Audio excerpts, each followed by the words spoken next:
Welcome to Jayasree's kitchen. இன்றைக்கி நம்ம பார்க்க போகிற ரெசிபி ஒரு புளியோதரை ரெசிபி தான்.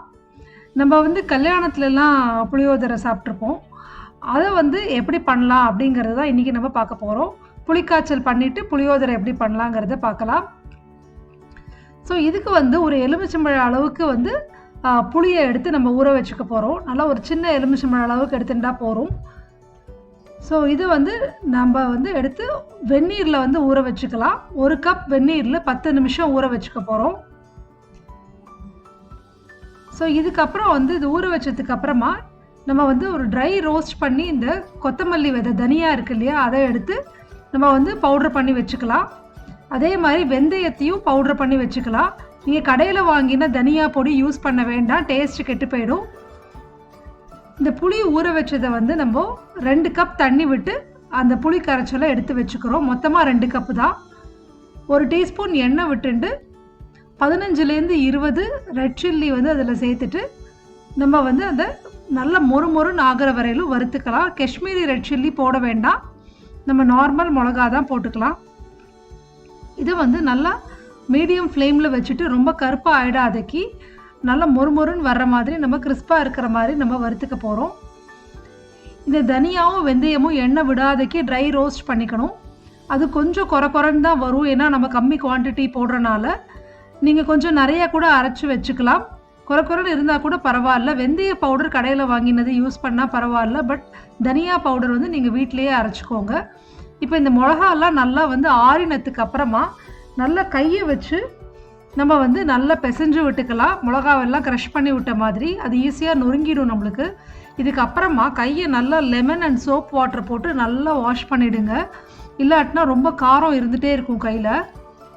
ஒரு கடாயில் 1/4 கப் நல்லெண்ணெய் விட்டுன்ட்டு 1 டீஸ்பூன் கடுகு, 2 டீஸ்பூன் உளுத்தம் பருப்பு, அதுக்கப்புறமா 1 டீஸ்பூன் கடலைப்பருப்பு இது சேர்த்துன்ட்டு கொஞ்சமாக பெருங்காயமும் இதுக்கு போட்டுன்ட்டு 2 பிஞ்ச் பெருங்காயம் போட்டுக்கிறேன் நான். இதை இந்த பருப்பெல்லாம் கோல்டன் ப்ரௌன் ஆற வரையிலும் நம்ம வதக்கிக்க போகிறோம். இதில் நம்ம வேர்க்கடலையோ இல்லை எள்ளு எதுவுமே சேர்த்துக்கல. நம்ம கருவேப்பிலையும் கொஞ்சம் சேர்த்துக்கலாம். ஏன்னா இது ரொம்ப ஷெல்ஃப் லைஃப் ஒரு 6லேருந்து ஒரு 8 மாதத்து வரலும் 1 வருஷத்துக்கு கூட வச்சுக்கலாம் அப்படின்னு சொன்னாங்க. ஸோ அதனால் நம்ம கடலையெல்லாம் எதுவுமே இதில் போட்டுக்க போகிறது கிடையாது. இந்த தால்லாம் கோல்டன் ப்ரௌன் ஆனதுக்கு அப்புறமா இந்த புளி கரைச்சலை நம்ம சேர்த்துக்கிறோம். நம்ம முதல்ல 1 கப்பு தண்ணி விட்டு புளியை ஊற வச்சுருந்தோம். அதுக்கப்புறமா இன்னொரு 1 கப் சேர்த்து நம்ம புளி தண்ணியை எடுத்து வச்சுருக்கோம். அதையும் நம்ம இதில் சேர்த்துக்கலாம். இப்போது இந்த கையால் நம்ம க்ரஷ் பண்ணி வச்சுருந்தோம் இல்லையா ரெட் சில்லி, அதையும் நம்ம சேர்த்துக்கலாம். மிளகா காரத்துக்கு பார்த்துக்கோங்க, எந்த மாதிரி மிளகா யூஸ் பண்ணுறீங்கன்னு. அதுக்கேற்ற அளவுக்கு காரம் போட்டுக்கலாம்.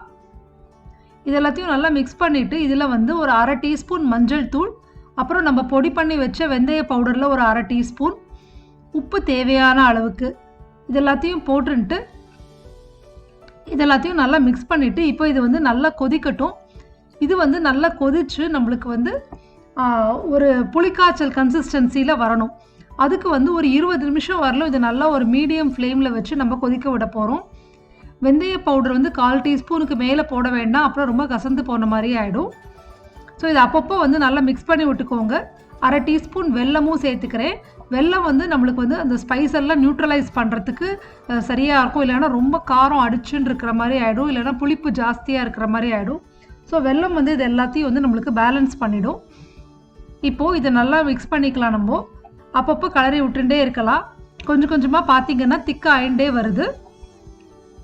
இது நல்லா திக்க ஆனதுக்கு அப்புறமா நம்ம இதை அடுப்பை ஆஃப் பண்ணிடலாம். இப்போ பார்த்தீங்கன்னா ஒரு 20 மினிட்ஸ் ஆனதுக்கு அப்புறமா இது நல்லா முன்னாடி நம்ம தண்ணியாக இருந்தது, இப்போ நல்லா நம்மளுக்கு திக் ஆகிடுது. இதில் வேறு எந்த பொடியோ எதுவுமே நம்ம சேர்த்துக்க போகிறதில்ல. இது 20 நிமிஷத்தில் நல்லா இப்போ நம்மளுக்கு கொதிச்சிடுது. இந்த கல்யாண புளியோதரையில் நம்மளுக்கு வேறு எந்த ஸ்பைசஸ் எதுவுமே வறுத்து அரைச்சி பொடி பண்ணுற மாதிரி எதுவும் கிடையாது. இது வெறும் இந்த தனியா பொடி மட்டும் நம்ம இப்போ சேர்த்துக்கலாம். 1 டேபிள் ஸ்பூன் நம்ம வறுத்து அரைச்ச தனியா பொடி. நம்ம கோவில் புளியோதரையில் நம்ம நிறையா ஸ்பைசஸ் சேர்த்துப்போம், இதில் அது கிடையாது. இப்போ இதை அடுப்பை அணைச்சிட்டு தான் இந்த தனியா பொடியை போடுறோம். போட்டுட்டு நல்லா மிக்ஸ் பண்ணி விட்டுக்கலாம். இதுக்கு மேலே 1 டீஸ்பூன் நல்லெண்ணெய் சேர்த்துக்கிறோம். இப்போ நம்ம எப்படி புளிக்காய்ச்சல் பண்ணுறதுங்கிறத புளியோதரை பண்ணுறதுங்கிறத பார்க்கலாம். 2 கப் அரிசி சாதத்தை வந்து நான் இங்கே வச்சுருக்கேன். உதிராக வடித்து பச்சரிசி சாதம் ஆற வச்சு அதில் வந்து கொஞ்சமாக மஞ்சள் தூள் சேர்த்துன்ட்டு 1 டேபிள் ஸ்பூன் நல்லெண்ணெயில் வேர்க்கடலையும் பொட்டுக்கடலையும் கொஞ்சமாக வறுத்து நல்லா கோல்டன் ப்ரௌனில் வறுத்து போட்டுருக்கேன். 2 டேபிள் ஸ்பூன் புளிக்காய்ச்சலும் இதில் நான் சேர்த்துக்கிறேன். நம்ம பண்ணி வச்சோம் இல்லையா, அந்த புளிக்காய்ச்சலும் சேர்த்துக்கிறேன். இதெல்லாத்தையும் நல்லா நம்ம வந்து மிக்ஸ் பண்ணிக்கலாம். இது வந்து நம்ம உடனே சாப்பிட்றதுக்காக நான் வந்து அந்த 2 டேபிள் ஸ்பூன் சேர்த்துட்ருக்கேன். சப்போஸ் நம்ம ட்ராவலுக்கு எடுத்துகிட்டு போகிறோம் இல்லாட்டினா பேக் பண்ணி கொடுக்குறோம் அப்படின்னா இன்னும் கொஞ்சம் கூட சேர்த்துக்கலாம். ஏன்னா இது ஊற அந்த ஸ்பைசஸ் எல்லாம் அந்த ரைஸில் நல்லா அப்சர்வ் ஆகிடும். ஸோ உங்களுக்கு அப்புறம் கொஞ்சம் வந்து பிளாண்டாக இருக்கிற மாதிரி ஒரு இது இருக்கும். ஸோ நீங்கள் வந்து இதுக்கு வேணும்னா இன்னும் 2 உப்பு கூட சேர்த்துக்கலாம். சில வாட்டி உங்களுக்கு கொஞ்சம் காரமாக இருக்குன்னு ஃபீல் பண்ணிங்கன்னா 2 உப்பு கூட சேர்த்துக்கலாம். கொஞ்சம் கருவேப்பிலை, ஃப்ரெஷ்ஷாக பறித்த கருவேப்பிலை சேர்த்துன்ட்டு கையால் மிக்ஸ் பண்ணுறச்சோ இன்னும் ரொம்ப நல்லாயிருக்கும். இப்போ நம்மளுக்கு இந்த புளியோதரை ரெடி ஆகிடுது. இந்த ரெசிபியோட டீட்டெயில்டு டெக்ஸ்ட் வந்து டிஸ்கிரிப்ஷன் பாக்ஸில் ஜெயஸ்ரீஸ் கிச்சன் வெப்சைட்டோட லிங்க் கொடுத்துருக்கேன். இந்த கல்யாண புளியோதரையை செஞ்சு பார்த்துட்டு எப்படி வந்ததுங்கிறத என்னோட ஷேர் பண்ணிக்கோங்க. தேங்க்யூ ஸோ மச் ஃபார் வாட்சிங்.